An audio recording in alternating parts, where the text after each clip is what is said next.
La 93e session du Conseil permanent de l'OIF, l'Organisation internationale de la francophonie, s'est ouverte aujourd'hui à Dakar au Sénégal, 4 jours avant la tenue du 15e sommet de l'organisation qui démarre officiellement, nous l'avons dit, le samedi 29 novembre prochain en présence des chefs d'État et de gouvernement qui ont en commun l'usage du français. Les temps forts de l'ouverture de la 93e session du Conseil permanent avec notre envoyé spécial sur place à Dakar, Gabriel Zanilou. Ce mardi 25 novembre, au Centre international de conférence de Dakar, dans cette salle fermée à la presse, s'est déroulée la 93e session du Conseil permanent de la francophonie, CPF, sous la présidence d'Abdou Diouf, le secrétaire général sortant de la francophonie.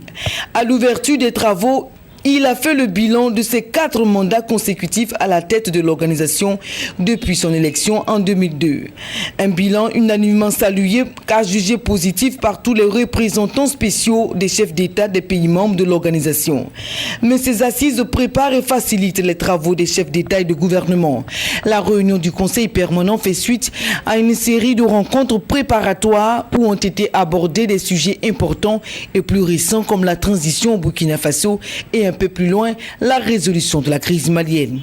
D'autres questions politiques telles que la résolution des conflits internes aux pays francophones, la préparation des élections présidentielles, la lutte contre la menace du terrorisme en zone subsaharienne et bien d'autres sujets d'ordre économique comme l'appui aux initiatives des jeunes et des femmes ont été discutés. Le Ghana et le Nigeria participent aussi à ces rencontres en tant que pays observateurs.